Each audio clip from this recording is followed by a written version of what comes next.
আমন্ত্রণ সংবাদ দুপুরে, আপনাদের সাথে আছি আমি সুমনা সিং এবং আমি ফারহানা রূপা। শুরুতেই জানিয়ে দিচ্ছি সংবাদ দুপুরের শিরোনাম। চলে গেলেন জনপ্রিয় সঙ্গীত শিল্পী আহমেদ ইমতিয়াজ বুলবুল, শহীদ মিনারে কাল শ্রদ্ধা।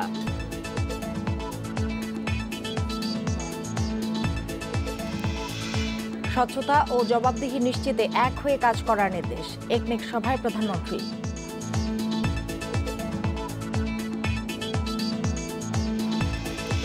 কাল পদ্মা সেতুতে বসছে আরেকটি স্প্যান, দৃশ্যমান হবে সেতুর প্রায় 1 কিলোমিটার।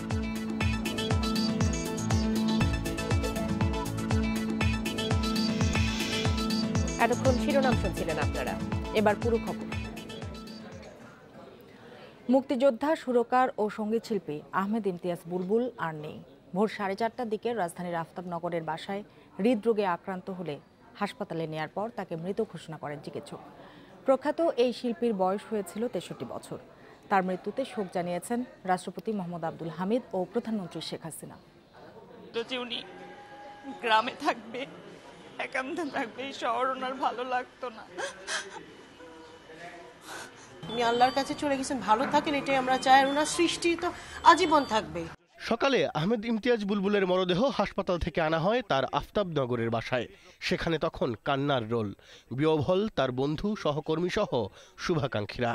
একজন শিল্পী বা একজন গীতিকবি, সুরকার হিসাবে বাংলাদেশের আমি বলবো যে আমি যদি একটা হার্টের মানে মেইন ভেসেল 5টা যদি হয়, আমি বলবো যে একটা ভেসেল চলে গেল, ব্লক হয়ে গেল। দেশাত্মবোধ গানে উনি আইকন, ওনার সুরে, ওনার কম্পোজিশনে বাংলা গানের উচ্চতম মাত্রা, সেটা বাংলা গান যতদিন থাকবে বুলবুল ততদিন থাকবে। দুঃখজনক হচ্ছে মুক্তিযুদ্ধ করেছিলেন, মুক্তিযোদ্ধার কারণে তিনি মুক্তিযুদ্ধ বিরোধীদের বিরুদ্ধে সাক্ষ্য দিতে গিয়ে রহস্যজনকভাবে তার ভাইয়েরও মৃত্যু হয়। তারপর থেকে তিনি রীতিমতো একটা মানে মুক্ত দেশে বন্দি জীবন যাপন করেছেন। একজন সঙ্গীত পিপাসুর জন্য এটা সবচেয়ে বেদনাদায়ক একটা ব্যাপার। তো সেই জীবন থেকে উনি মুক্ত হলেন। সকাল 11:15টার দিকে আহমেদ ইমতিয়াজ বুলবুলের মরদেহ নেওয়া হয় বঙ্গবন্ধু শেখ মুজিব মেডিকেলের হিমঘরে। সেখানেও ভিড় জমান তার গুণগ্রাহীরা। আমরা রাষ্ট্রীয়ভাবে চাচ্ছি যে ওনার রাষ্ট্রীয়ভাবে একটা অবশ্যই গাঢ়গণ একটা পাবেন। প্লাস আমরা শহীদ বুদ্ধিজীবী কবরস্থানের জন্য একটা ব্যবস্থা হয়, সেই আলোচনাগুলো চলছে। সেগুলো আমরা হয়তো আজকের মধ্যেই সমস্ত সিদ্ধান্তগুলো চূড়ান্ত হয়ে যাবে। 1,893 কোটি টাকা ব্যয়ে 8 প্রকল্পের অনুমোদন দিয়েছে জাতীয় অর্থনৈতিক পরিষদের নির্বাহী কমিটি একনেক। সকালে এনইসি সম্মেলন কক্ষে প্রধানমন্ত্রী শেখ হাসিনার সভাপতিত্বে একনেক সভায় এসব প্রকল্পের অনুমোদন দেওয়া হয়। নতুন করে শিল্প স্থাপনের ক্ষেত্রে ইটিপি স্থাপনের অনুশাসনও দেন প্রধানমন্ত্রী। এ সময় উন্নয়নের ধারাবাহিকতা রক্ষায়, প্রকল্প বাস্তবায়নের স্বচ্ছতা ও জবাবদিহিতা নিশ্চিতে মন্ত্রীদের ঐক্যবদ্ধভাবে কাজ করার নির্দেশ দেন প্রধানমন্ত্রী শেখ হাসিনা। সভা শেষে পরিকল্পনা মন্ত্রী এম এ মান্নান সাংবাদিকদের জানান, যাত্রাবাড়ির মেয়র হানিফ ফ্লাইওভার থেকে ডেমরার সুলতানা কামাল সেতু পর্যন্ত মহাসড়ক 4 লেনে উন্নীত করা হবে। এ প্রকল্পের ব্যয় ধরা হয়েছে 368 কোটি টাকা, যা 2020 সালের জুনের মধ্যে বাস্তবায়ন করবে সড়ক ও জনপথ অধিদপ্তর।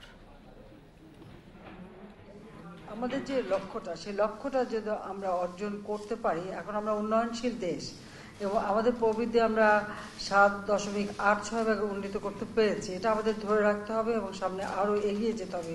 সে কথা মাথায় রেখেই আমাদের প্রকল্প মানে বাছাই করা এবং প্রকল্প প্রণয়ন ও বাস্তবায়ন, এই দিকে আমাদের বিশেষভাবে দৃষ্টি দিতে হবে। যেন আগামীকাল পদ্মা সেতুতে বসছে আরও একটি স্প্যান। এই 6ষ্ঠ স্প্যান বসানোর মধ্য দিয়ে দৃশ্যমান হবে সেতুর প্রায় 1 কিলোমিটার অংশ। ফেব্রুয়ারি থেকে সেতুতে বসবে রোড স্ল্যাব।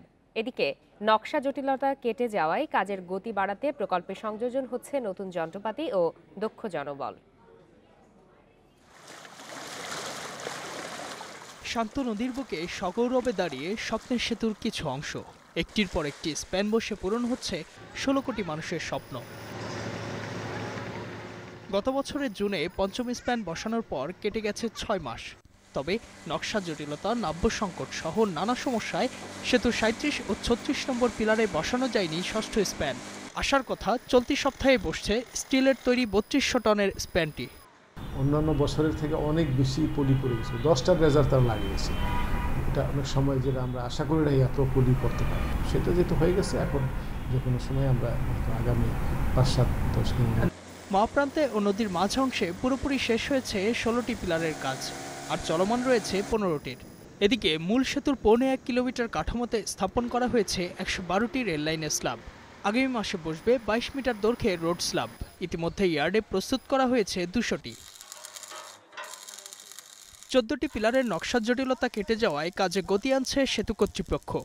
নভেম্বর পর্যন্ত প্রকল্পের সার্বিক অগ্রগতি 63 আর মূল সেতুর অগ্রগতি 73%। এখন আমাদেরকে ঠিকাদারকে আসলে চাপে রাখতে হবে কিভাবে তার প্রোগ্রেস আরও বাড়ানো যায়। কিছু ইকুইপমেন্ট বাড়াতে হবে, কিছু additional man power, expert man power লাগবে, কিছু শাটারিং লাগবে, যা যা লাগে সেটা আমরা, এবং ওনারা প্রমিস করছে যে ঠিক আছে ওনারা ধীরে ধীরে এগুলো বাড়াতে থাকবে। তারা কিছু এক্সপার্ট টিম পাঠাইছে যে আসলে কোথায় দরকার, প্রজেক্টের কোথায় সাপোর্ট দরকার হেডকোয়ার্টারের। এদিকে মাসে 2 থেকে 3% কাজের অগ্রগতি হচ্ছে নদী শাসনে। জাজিরা প্রান্তে 12 কিলোমিটার ও মাও প্রান্তে 2 কিলোমিটার নদী শাসন করা হবে। এ পর্যন্ত নদী শাসনের কাজ হয়েছে 50 ভাগ। সেতু কর্তৃপক্ষ আশা করছেন আগামী বছরের মধ্যে চালু হবে পদ্মা সেতু। পদ্মা নদীর গতি প্রকৃতি প্রতি বছরই পরিবর্তন হয় এই নদীকে শাসন করা একটি দুরূহ বটে। তবে স্বপ্নের এই সেতুর স্থায়িত্ব রক্ষায় নদী শাসনের কোনো বিকল্প নেই। প্রকল্পের অন্যান্য কাজের তুলনায় একটু পিছিয়ে থাকলেও নদী শাসনের কাজ চালানো যাবে মূল সেতু চালু হওয়ার পরও। Izazur Rahman, Independent News, Zajira, Shariatpur. চিকিৎসা সেবায় নানা অনিয়ম ধরতে দুদকের অভিযানের পরপরই আকাশ পাতাল পরিবর্তন দেখা গেছে দেশের বিভিন্ন স্থানের সরকারি হাসপাতালগুলোতে। কর্তৃপক্ষ সচেতন হওয়ায় সকাল থেকেই হাসপাতালে উপস্থিত হয়েছেন অধিকাংশ চিকিৎসক। উন্নত হয়েছে সেবার মানও। এ পরিবর্তনে খুশি হলেও বেশ কয়েকটি হাসপাতালের চিকিৎসকদের এখনও টনক নড়েনি বলে অভিযোগ রোগী ও স্বজনদের। সোমবার দুর্নীতি দমন কমিশনের অভিযানের সময় পাবনা সদর হাসপাতালে মাত্র 14 জন চিকিৎসককে পাওয়া যায়। একদিনের ব্যবধানেই পাল্টে গেছে চিত্র। মঙ্গলবার সকালেই হাসপাতালে উপস্থিত হন বিভিন্ন বিভাগের 46 জন চিকিৎসকের প্রায় সবাই। চিকিৎসা দেওয়ার ক্ষেত্রেও কর্তৃপক্ষ বেশ আন্তরিক বলে জানিয়েছেন রোগীরা।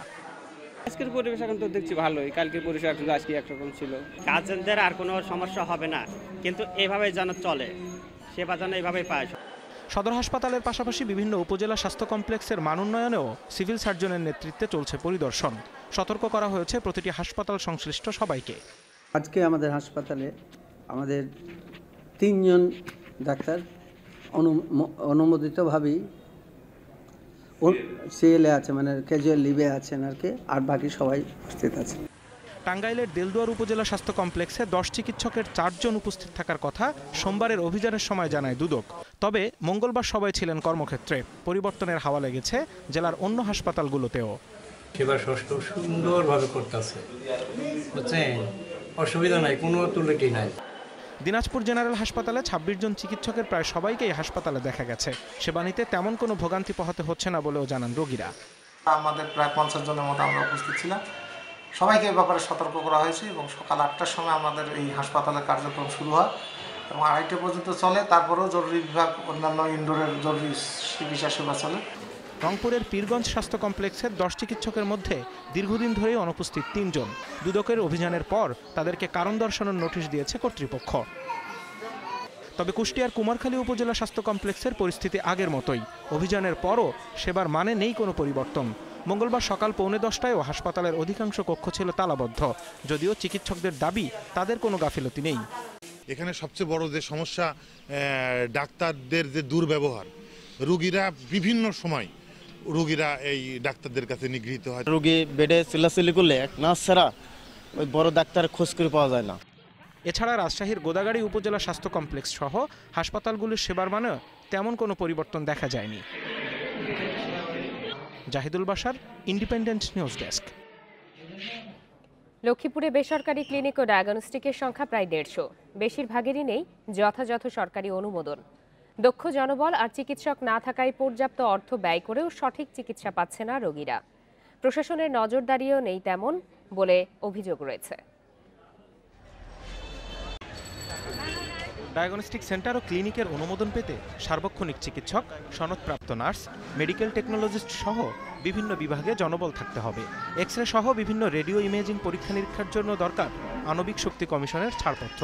অথচ এসব শর্তের বেশিরভাগই পূরণ হয়নি লক্ষ্মীপুরের অনেক বেসরকারি চিকিৎসা কেন্দ্রের। আপনি যে আলট্রাসোনোগ্রাফি করে এটা তো মানে ডিএমএ প্র্যাকটিক্যাল আলট্রাসোনোগ্রাফি করার কোনো বৈধতা নেই। তো 1 বছর তো প্রায় করতেছে টুকটাক, ওভাবে শুনি না আর কি। আমার কাছে ওভাবে কোনো ডকুমেন্ট নাই যে আমার এটা খারাপ হয়েছে। দক্ষ জনবল ও চিকিৎসক না থাকায় সঠিক চিকিৎসা পাচ্ছেন না রোগীরা, বরং বিভিন্ন ধরনের প্রতারণার অভিযোগ রয়েছে। প্রশাসনকে ম্যানেজ করে চলছে এসব অনিয়ম, বলছেন তারা। আলট্রাসাউন্ড করে কোনো আলট্রাসাউন্ডের কোনো মেশিনপত্র নাই এবং কোনো ডাক্তার ঠিক মতন না, ওনারা নিজেরা চিকিৎসা করে। সার্টিফিকেট জাল, 12টা বাজে সার্টিফিকেট, ঠিক আছে, সে এসএমকে চাকরি করতো আগে এসএমকে চাকরি করতো, ডিউটি ডাক্তার ছিল, সে কিভাবে এখানে এই প্রতিষ্ঠানটা করে? শুধু লাইসেন্সের আবেদনপত্র জমা দিয়েই অনেকে বছরের পর বছর কাটিয়ে দিচ্ছে, এমন উদাহরণ রয়েছে। তাহলে আপনি বলছেন ভুয়া না এগুলো? না, আমাদের এগুলো ভুয়া কেন? আবেদন করেছি আগে তো লগে লগে আমরা এটা কাগজ করাই, তেমন তো অনলাইনে করতে। সিভিল সার্জন জানালেন, অনুমোদন নিতে 31 জানুয়ারি পর্যন্ত আবারও আবেদনের সুযোগ দেওয়া হয়েছে। এর মধ্যে অনুমোদন না নিলে অভিযুক্ত ডায়াগনস্টিক সেন্টার ও ক্লিনিকের বিরুদ্ধে ব্যবস্থা নেওয়া হবে। 31 জানুয়ারি তারা আবেদন করার পর আমরা তখন সেই তালিকা ধরে আমরা এই বেসরকারি প্রতিষ্ঠানগুলোকে ভিজিট করব, ভিজিট করে আমরা আমাদের মতামত প্রদান করব। বিভিন্ন সময়ে অবৈধ এসব চিকিৎসা কেন্দ্রের বিরুদ্ধে অভিযান চালানো হলেও কিছুদিন পর আবারও সেগুলোর কার্যক্রম চালু হয় বলে অভিযোগ আছে। Independent news desk. অতিরিক্ত অর্থ উপার্জনের উদ্দেশ্যে নাটোরে এক শ্রেণীর চিকিৎসক ডেলিভারির ক্ষেত্রে অস্ত্রোপচার করতে বাধ্য করছেন বলে অভিযোগ উঠেছে। অনেক ক্ষেত্রেই চিকিৎসকদের সিদ্ধান্তের বাইরে যেতে পারেন না অন্তঃসত্ত্বা নারী ও তার স্বজনরা। শুধু তাই নয়, অস্ত্রোপচারের আগে অধিকাংশ ক্ষেত্রেই পরীক্ষা নিরীক্ষাও করা হয় না, যা শিশু মৃত্যু ও মায়ের স্বাস্থ্যের জন্য উদ্বেগজনক। ডেলিভারির ক্ষেত্রে অস্ত্রোপচার এখন নাটোরের বেশিরভাগ প্রাইভেট হাসপাতাল ক্লিনিকের বড় বাণিজ্য। কিছুতেই বন্ধ করা যাচ্ছে না এ অপতৎপরতা, দিন দিন আরও বেপরোয়া হয়ে উঠছে। কোনো প্রসূতি পেলেই এক শ্রেণীর চিকিৎসক রোগীকে নর্মাল ডেলিভারি বিষয়ে ভীত সন্ত্রস্ত করে তোলে। নিরুপায় হয়ে প্রসূতি ও তার স্বজনরা অস্ত্রোপচার করাতেই রাজি হয়। এরপরই শুরু হয় দর কষাকষি। ডাক্তারের কাছে যায় যাতে আমরা সুচিকিৎসা পাই, কিন্তু ডাক্তার আমাদেরকে সেগুলো সুচিকিৎসা দেয় না, আরো বরং উল্টাপাল্টা কথা বলে আমাদেরকে ভয় দেখায়।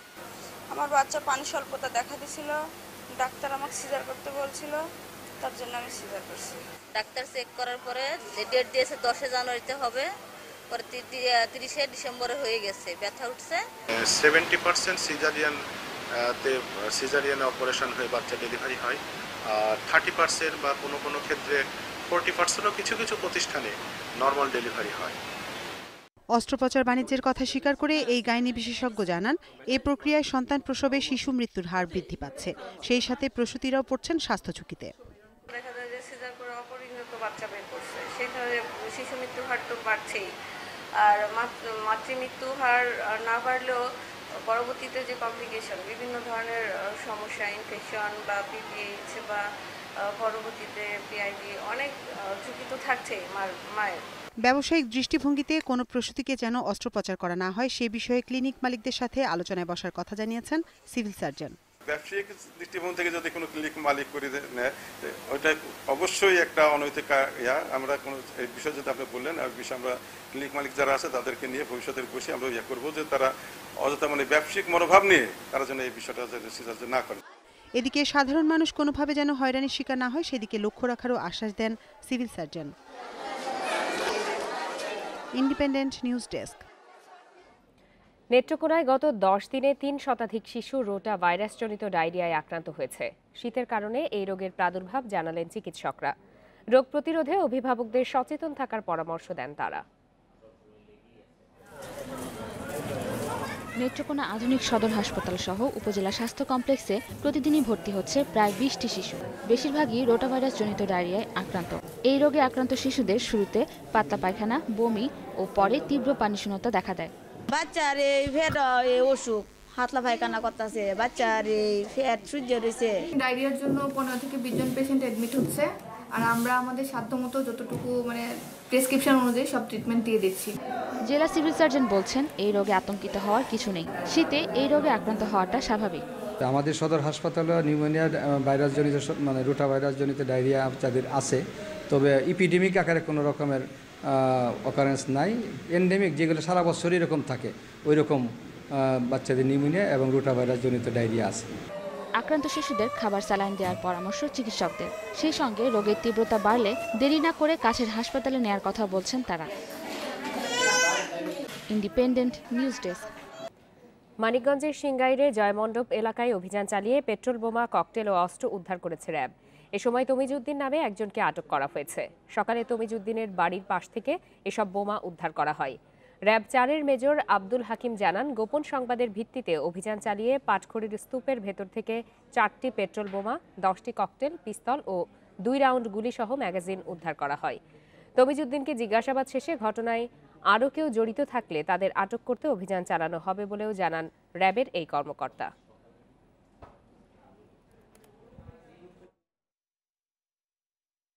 হলি আর্টিজান হামলায় জড়িত 3 জঙ্গিকে ধরতে চাঁপাইনবাবগঞ্জের শিবনারায়ণপুরে অভিযান চালিয়েছে র্যাব। তবে কোনো জঙ্গি বা অস্ত্র গোলাবারুদ পায়নি র্যাব। সন্দেহভাজন একজনকে আটক করা হয়েছে। র্যাব 5-এর অধিনায়ক লেফটেন্যান্ট কর্নেল মাহবুব আলম জানান, শিবনারায়ণপুরে হলি আর্টিজান হামলার ঘটনায় জড়িত জঙ্গিদের একাধিক সদস্য অবস্থান করছে এমন খবর পেয়ে রাতে পুরো এলাকা ঘিরে রাখে র্যাব। ভোরে 15টি বাড়িতে তল্লাশি চালানো হয়, কিন্তু কাউকেই পাওয়া যায়নি। তাদের উপস্থিতি টের পেয়ে জঙ্গিরা পালিয়ে গেছে বলে দাবি করেছে র্যাব। অভিযানে মনিরুল ইসলাম নামে স্থানীয় একজনকে জিজ্ঞাসাবাদের জন্য আটক করা হয়। সকাল 8:30টার দিকে প্রেস ব্রিফিং করে অভিযান শেষের ঘোষণা দেয় র্যাব। সকালবেলা আমরা এখানে কিছু বাড়ি রেড দিই, আমরা ঈদ দিয়ে বাড়ি তল্লাশি করি, আশেপাশের লোকজনের সাথে আমরা তাদের ছবি দেখাই এবং আশেপাশেও তার এলাকায় তল্লাশি করি। আমাদের ধারণা ছিল তাদেরকে এখান থেকে গ্রেফতার করা সম্ভব হবে, কিন্তু তারা আমাদের উপস্থিতি টের পেয়ে আগেই এখান থেকে তারা সটকে পড়েছে। বাণিজ্য মেলায় অন্যান্য পণ্যের পাশাপাশি জমজমাট প্রসাধনের স্টলগুলোর বেচাকেনা। ক্রেতাদের আকৃষ্ট করতে মূল্য ছাড় দিচ্ছে বিভিন্ন প্রতিষ্ঠান। নামী ব্র্যান্ডের পাশাপাশি কম পরিচিত অনেক ব্র্যান্ডের পণ্য বিক্রি হচ্ছে দেদারসে। ঢাকা আন্তর্জাতিক বাণিজ্য মেলায় আসা ক্রেতা দর্শনার্থীদের মধ্যে একটা বড় অংশই নারী। তাদের চাহিদার কথা মাথায় রেখে বসেছে নানা ধরনের প্রসাধনীর স্টল। এসব স্টল না ঘুরে মেলা প্রাঙ্গণ ছাড়ে না নারীরা। নামী ব্র্যান্ডের পাশাপাশি তুলনামূলক কম পরিচিত ব্র্যান্ডের পণ্য রয়েছে মেলায়। সব স্টলেই ভিড় করছেন নারীরা। ইন্টারন্যাশনাল ফেয়ার হিসেবে একটুখানি আমরা ডিসকাউন্টের জন্য, ভালো জিনিসের জন্য আসি। বিদেশি প্রোডাক্টগুলো দরকার কেনা আমাদের দেশের জন্য, কিন্তু বিদেশি প্রোডাক্টগুলো যেহেতু মান ভালো হচ্ছে, সেহেতু আমার জন্য স্কিনের জন্য যেটা ভালো হবে সেটাই তো কিনবে অ্যাকচুয়ালি। দেশি বিদেশি সব ধরনের প্রসাধনী পাওয়া যাচ্ছে মেলায়। চাহিদার শীর্ষে lipstick, nail polish, eyeliner, eyeshadow, face powder, ফাউন্ডেশনের মতো পণ্য। বডি স্প্রে ও পারফিউমের বিক্রিও বেশ। ক্রেতা টানতে মূল্য ছাড় দিচ্ছে অনেক প্রতিষ্ঠান। অল প্রোডাক্ট উপর 10% ছাড় চলছে, আর সিলেক্টেড কিছু প্রোডাক্ট আছে যেখানে আমরা 50% অর্থাৎ 50% ডিসকাউন্ট দিচ্ছি। আমাদের প্রোডাক্টও কোয়ালিটি হাই, বাট আমাদের রেঞ্জটা আমরা সবার জন্য এমনভাবে রেখেছি যেন সবাই ইউজ করতে পারে। বিক্রেতারা বলছেন সামনের দিনগুলোতে মেলা আরও জমে উঠবে, সেই সঙ্গে বিক্রিও বাড়ার আশা তাদের। মৌসুমী আক্তার, ইন্ডিপেন্ডেন্ট নিউজ, ঢাকা। তীব্র শীতে বিপর্যস্ত পঞ্চগড়ের মহানন্দা নদীতে পাথর উত্তোলনকারী 10,000 শ্রমিকের জীবন জীবিকা। বরফ শীতল পানিতে সকাল থেকে সন্ধ্যা পর্যন্ত পাথর তুলতে গিয়ে অসুস্থ হচ্ছেন অনেকেই। চলতি মাসে শৈত্যপ্রবাহের পূর্বাভাস থাকায় শঙ্কায় পড়েছেন তারা। এপাশে বাংলাদেশ, ও পাশে ভারত, দুদেশের সীমানার উপর দিয়ে বইছে মহানন্দা। উজান থেকে পানির স্রোতে ভেসে আসে নানা আকারের পাথর। গাড়ির চাকা টিউব দিয়ে তৈরি ভেলায় সে পাথর তুলতে দিনভর ব্যস্ত নদী তীরের মানুষ। পাথুরে জমি হওয়ায় পঞ্চগড়ের তেঁতুলিয়ায় কৃষিকাজের সুযোগ কম, তাই পাথর সংগ্রহ করেই জীবন চলে ভক্তিডাঙ্গি, পাগলিডাঙ্গি, সন্ন্যাসী পাড়াসহ 20 গ্রামের মানুষের। এই পর্যন্ত নামলে মনে করে এটা বরফ হয়ে যায়, ঠান্ডা, প্রচুর ঠান্ডা। আমরা তারপরেও মানে পেটের দায়ে এগুলা কাজ করি। রোদ হইলেও আসা লাগে, পানি হইলেও আসা লাগে, বৃষ্টি হইলেও আসা লাগে, শীত কনকনে পড়লেও আসা লাগে। 40 বছর ধরে নদীতে কাজ করি, তা খুব কষ্ট হয় ঠান্ডার মধ্যে। জানুয়ারির শুরু থেকে শীতের প্রকোপ বেড়েছে তেঁতুলিয়া সহ পঞ্চগড় জেলায়। পানিতে নেমে পাথর সংগ্রহ করতে বেগ পেতে হচ্ছে শ্রমিকদের। চলতি মাসের শেষের দিকে তীব্র শৈত্যপ্রবাহের পূর্বাভাস দিচ্ছে আবহাওয়া অফিস। জানুয়ারি মাসের শেষের দিকে আশা করা হচ্ছে যে 4 থেকে 6 ডিগ্রি পর্যন্ত তীব্র শৈত্যপ্রবাহ আসতে পারে। এমন পরিস্থিতিতে পাথর শ্রমিকদের জন্য আর্থিক সহায়তার দাবি জানিয়েছেন স্থানীয় জনপ্রতিনিধি। এই শীতে তারা রোজগার করতে পারছে না, যদিও সামান্য কিছু আয় রোজগার করছে, তা দিয়ে তাদের পরিবার সঠিকভাবে চলছে না। গ্রীষ্মকালে একজন শ্রমিক যেখানে দৈনিক সর্বোচ্চ 800 টাকা আয় করেন, সেখানে শীতকালে পাথর কম তুলতে পারায় উপার্জন নেমে আসে অর্ধেকে। Independent news desk. আধুনিক যন্ত্রপাতি ও অবকাঠামোর অভাবে সংকটের মুখে নড়াইলের বিভিন্ন ডকইয়ার্ড। এই অবস্থা কাটাতে সরকারের সহায়তা চাইছেন উদ্যোক্তারা। তাদের দাবি স্থানীয় ডকইয়ার্ড আধুনিক হলে জোরদার হবে এলাকার অর্থনৈতিক উন্নয়ন। নড়াইলের কালিয়া উপজেলার নবগঙ্গা নদীর তীরের নওয়াগ্রাম, বিষ্ণুপুর সহ কয়েকটি গ্রামে প্রায় 15 বছর আগে ব্যক্তি উদ্যোগে গড়ে তোলা হয় 6-7টি ট্রলার তৈরির কারখানা বা ডকইয়ার্ড। নড়াইল ছাড়াও কুষ্টিয়া, সাতক্ষীরা, গোপালগঞ্জ সহ বিভিন্ন জেলা থেকে অনেকেই এখানে আসেন নতুন ট্রলার তৈরি করতে। তবে অবকাঠামো সহ নানা প্রতিকূলতা রয়েছে এসব ডকইয়ার্ডে। 50 থেকে 60 জন লোক কাজ করি। বোট এই পানির কারণে, কাদার কারণে বোট উঠোনে যায় না, অনেক সময় কাম হয়ে যায়। আমার গরিব মানুষ খাইতে পিঠে খাই, খাটাখাটি করতে, আবার কাজ করতে ভালো হলে আমরা একটু কাজ করতে পারি ভালো। এ খাতের বিকাশে সহযোগিতার আশ্বাস দিয়েছেন জেলা চেম্বার অব কমার্স এবং জেলা বেসিক শিল্প সহায়ক কেন্দ্রের কর্মকর্তারা। এই ধরনের শিল্প আস্তে আস্তে যদি আমাদের এখানে আসে তাহলে আমাদেরই নড়াইলের লোকজন এতে উপকৃত হবে, মানুষের উপকৃত হবে, ব্যবসায়ীরা থাকে উপকৃত হবে। ওরা যদি আমার কাছে কোনো ধরনের আর্থিক যদি কোনো ধরনের সহযোগিতা চায়, অবশ্যই আমার তরফ থেকে যেটুকু করা উচিত সেটা করবো। ওনাদের নিবন্ধনের আওতায় নিয়ে এসে তারপরে ওনাদের দেখবো যে কী ধরনের সহযোগিতা লাগে। আমরা এই বিষয়ে এই রিপোর্ট আকারে আমরা হেড অফিসে প্রস্তাব আকারে দিতে পারি, যাতে এই শিল্পটা আরও সমৃদ্ধি লাভ করতে পারে।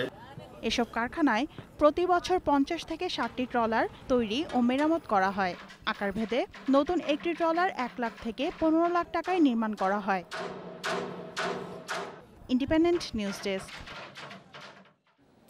ভারতের ত্রিপুরা আসাম সীমান্তে 30 রোহিঙ্গাকে গ্রেপ্তার করেছে আসাম পুলিশ। এদের মধ্যে 12 শিশু ও 9 নারী রয়েছে। সোমবার রাতে আগরতলা থেকে গুয়াহাটি যাওয়ার একটি বাস থেকে তাদের গ্রেপ্তার করা হয়। গ্রেপ্তারকৃত রোহিঙ্গাদের করিমগঞ্জে জিজ্ঞাসাবাদ করা হবে এবং স্থানীয় আদালতে তোলা হবে বলে জানিয়েছে আসাম পুলিশ। এদিকে শুক্রবার থেকে ভারত বাংলাদেশ সীমান্তে আটকা পড়ে আছে 31 রোহিঙ্গা। সোমবার এ নিয়ে বিজিবি বিএসএফ এর বৈঠক হওয়ার কথা থাকলেও তা হয়নি। আটকে পড়া 31 রোহিঙ্গাদের বিষয়ে কি পদক্ষেপ নেওয়া হবে তা নিয়ে আজকের মধ্যে দিল্লির বিএসএফ সদর দপ্তর থেকে নির্দেশ আসার কথা রয়েছে বলে জানিয়েছে বিএসএফ এর এক কর্মকর্তা। অভিষেকের বছরটা ছিল স্বপ্নের মতো। চোটের কারণে মাঝের সময়ে ছন্দ হারিয়েছিলেন, তবে গেল বছর দারুণভাবে নিজেকে ফিরে পেয়েছেন মুস্তাফিজুর রহমান। স্বীকৃতিও মিলেছে। আইসিসির বর্ষসেরা ওয়ানডে দলে জায়গা পেয়েছেন কাটার মাস্টার। গেল বছর 21.72 গড়ে 18 ওডিআইতে 29 উইকেট নিয়েছেন মুস্তাফিজ। সেপ্টেম্বরে এশিয়া কাপে 10 উইকেট নিয়ে হয়েছিলেন যৌথভাবে সর্বোচ্চ উইকেট শিকারী। সুইং করানোর সামর্থ্য ও স্লোয়ার বোলিংয়ের বৈচিত্র্যতা তাকে বর্ষসেরা দলে অন্তর্ভুক্ত করেছে, জানিয়েছে আইসিসি। বর্ষসেরা ওয়ানডে দলে 4 জন করে ইংল্যান্ড ও ভারতের ক্রিকেটার আছেন। আফগানিস্তানের রাশিদ খান। টেস্ট দলে ভারতের তরুণ উইকেট কিপার ঋষভ পান্থকে রাখা হয়েছে। 2 ফরম্যাটেই অধিনায়ক বিরাট কোহলি। টেস্ট ও ওডিআইয়ের বর্ষসেরা ক্রিকেটার হয়েছেন ভারত অধিনায়ক। পাশাপাশি বর্ষসেরা ক্রিকেটার হয়ে আইসিসির ইতিহাসে প্রথমবার 3টি পুরস্কারই জিতেছেন কোহলি। প্রথমবারের মতো আয়োজিত স্ট্রিট চাইল্ড ক্রিকেট ওয়ার্ল্ড কাপে অংশ নেওয়ার জন্য আমন্ত্রণ পেয়েছে দেশের 8 পথ শিশু।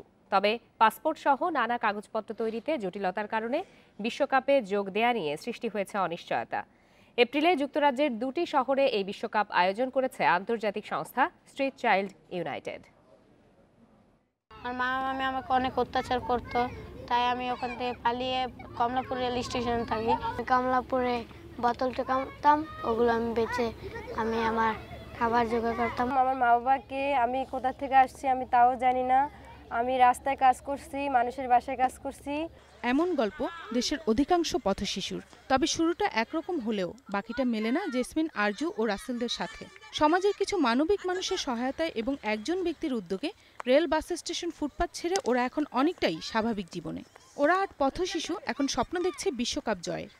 যুক্তরাজ্যের সংস্থা স্ট্রিট চাইল্ড ইউনাইটেডের আমন্ত্রণে আগামী এপ্রিলে পথশিশুদের নিয়ে আয়োজিত বিশ্বকাপে অংশ নেওয়ার কথা রয়েছে এই পথশিশুদের।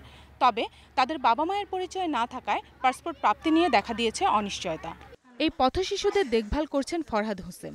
তিনি জানান, পাসপোর্ট অধিদপ্তর থেকে জানানো হয়েছে বিশেষ ব্যবস্থায় সরকারের অনুমোদন সাপেক্ষে পাসপোর্ট দেওয়া সম্ভব। এখন বিসিবির সহায়তা চান ফরহাদ। পাসপোর্ট অফিস থেকে আমাদেরকে বলছে যাদের প্যারেন্টস নেই তাদেরকে কিভাবে পাসপোর্ট দেবো। মাননীয় প্রধানমন্ত্রীর বরাবর আবেদন করব যেন আমাদের এই বাচ্চাগুলো পাসপোর্ট পেতে পারে, কারণ পাসপোর্ট না পেলে আমাদের এই স্বপ্নটা সফল হবে না। এ বিষয়ে পদক্ষেপ নেওয়ার কথা জানায় বিসিবি। ইন্টারন্যাশনাল ক্রিকেট কাউন্সিল আমাদেরকে জানিয়েছে এবং টুর্নামেন্টটা হচ্ছে, সেক্ষেত্রে আমরা সরকারি যে সমস্ত প্রশাসনিক বিষয়গুলো আছে সেগুলোর ব্যাপারে তারা অগ্রসর হতে সহায়তা করবে, সেভাবেই আমরা তাদেরকে সহায়তা করছি। অভাবে যথাযথ প্রশিক্ষণ পাচ্ছে না বাংলাদেশের প্রতিনিধিত্ব করতে চাওয়া এই দলটি। এখন আমরা শিখতে পারতেছি না, আমরা শিখতে চাই আরও ভালোভাবে এবং ওয়ার্ল্ড কাপে গিয়ে বাংলাদেশের হয়ে খেলতে চাই, ভালোভাবে জিততে চাই আর আরও প্র্যাকটিস করতে চাই, আমাদের সেই সুযোগটা চাই। বিসিবি কিংবা সাবেক কোনো ক্রিকেটার এগিয়ে আসবে ওদের প্রশিক্ষণ সহায়তায়, প্রত্যাশা পথশিশুদের এই ক্রিকেট দলের। Farzana Akter, independent news, Dhaka. শেষ করব আজকের সংবাদ দুপুর। যাবার আগে শিরোনামগুলো জানিয়ে দিচ্ছি আরও একবার। চলে গেলেন জনপ্রিয় সঙ্গীত শিল্পী আহমেদ ইমতিয়াজ বুলবুল। শহীদ মিনারে কাল শ্রদ্ধা। স্বচ্ছতা ও জবাবদিহি নিশ্চিতে এক হয়ে কাজ করার নির্দেশ, একনেক সভায় প্রধানমন্ত্রী। কাল পদ্মা সেতুতে বসছে আরেকটি স্প্যান, দৃশ্যমান হবে সেতুর প্রায় 1 কিলোমিটার।